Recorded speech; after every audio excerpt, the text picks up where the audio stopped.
ఉత్తరప్రదేశ్లోని అయోధ్య రామ మందిరం ఓపెన్ అవుతుంది. దాని గురించి మీ అభిప్రాయం ఏంటన్నా? అంటే ఎలా ఫీల్ అవుతున్నారు? ఈ గుడి అయినందుకు చాలా సంతోషంగా ఉంది.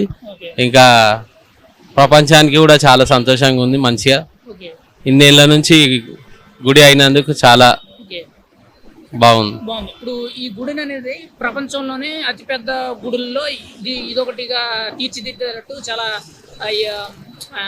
అన్ని రకాల ఫెసిలిటీస్ అన్ని కొంచెం స్ట్రాంగ్గా ఉండేటట్టు 1000 ఏళ్ల వరకు నిలబడేటట్టు కొన్ని మెజర్మెంట్స్ అవన్నీ తీసుకొని కట్టారు కదా. ఈ గుడి అనేది అంత ఖర్చు పెట్టడం అవసరం అనుకుంటున్నారా మీరైతే? అంత అవసరం. మంచిగా మోడీ సార్ కూడా చాలా మంచిగా చేసిండు పని. ఎందుకంటే అందరికీ రాముడు చాలా ఇష్టం. ఓకే ఇప్పుడు దీనివల్ల ఈ రామ మందిరం వల్ల చాలా మంది ఇప్పుడు కొంతమంది ఏమంటున్నారు అని అంటే హిందూయిజాన్ని ఎక్కువ ప్రోత్సహిస్తున్నారు అనేటట్టు ఏదో వార్తలు వస్తుంది. అది కరెక్ట్ అంటారు కాదంటారు? అందరు దేవుళ్ళు ఒకటే, మనం అన్ని దేవుళ్ళు మనమే అనుకోవాలి. ఓకే అందరూ మనకు దేవుళ్ళు ఉన్నందుకు మనము హాయిగా ఉన్నాం, హ్యాపీగా ఉన్నాం ఓకే భూమి మీద. ఈ రామ మందిరం అనేది ఇంతకు ముందు అదే ప్లేస్ లో మసీద్ ఉందని గొడవ ఏదో జరిగి దాన్ని కట్టిన కోర్టులో కొన్నాళ్ళు ఈ కేసు నడిచింది. ఆ తర్వాత దీని మీద ఇది ఆఖరికి రాముడి జన్మభూమి అని చెప్పి ఫైనల్ చేసి అయోధ్యని కట్టించాలని చెప్పి సుప్రీంకోర్టే స్టే ఆర్డర్ ఇచ్చింది. అది ఇప్పుడు కట్టడానికి చాలా డబ్బులు ఖర్చు అయినాయి. అంటే దాదాపుగా విరాళాలు ఒక ట్రస్ట్ అనేది పెట్టి విరాళాలు సేకరిస్తే దాదాపుగా 3500 కోట్ల పైనే వచ్చినాయి అంట విరాళాలు. అంత దేశభక్తి అంత దైవభక్తి ఉంది అనుకుంటున్నారా?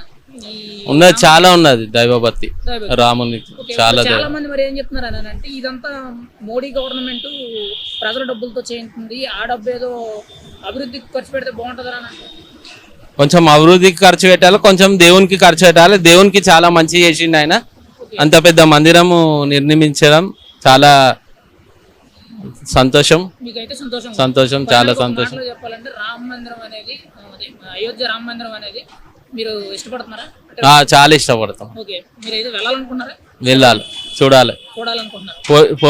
యూట్యూబ్ లా టీవీలో చూస్తేనే సంతోషం అనిపిస్తుంది, ఇంకా రియల్ గా చూస్తే ఇంకా చాలా సంతోషం అనిపిస్తుంది. చాలా మంది ఈ రోజుని పబ్లిక్ హాలిడేగా ప్రకటించి అందరికి సెలవు ఇప్పించడం కూడా జరిగింది. ఇదే రామ మందిరం లైవ్ ని కొన్ని చోట్ల లైవ్ అందరికి చూపించడానికి, తర్వాత ఫారెన్ లో కూడా అందరికి లైవ్ చూపించడానికి ప్రయత్నం చేస్తున్నారు. అంటే మన హిందూ సంప్రదాయాలన్నింటినీ ప్రపంచ నలుమూలలో తెలియజేయడానికి అంటారా, లేకపోతే అందరికీ తెలియజేయడానికి?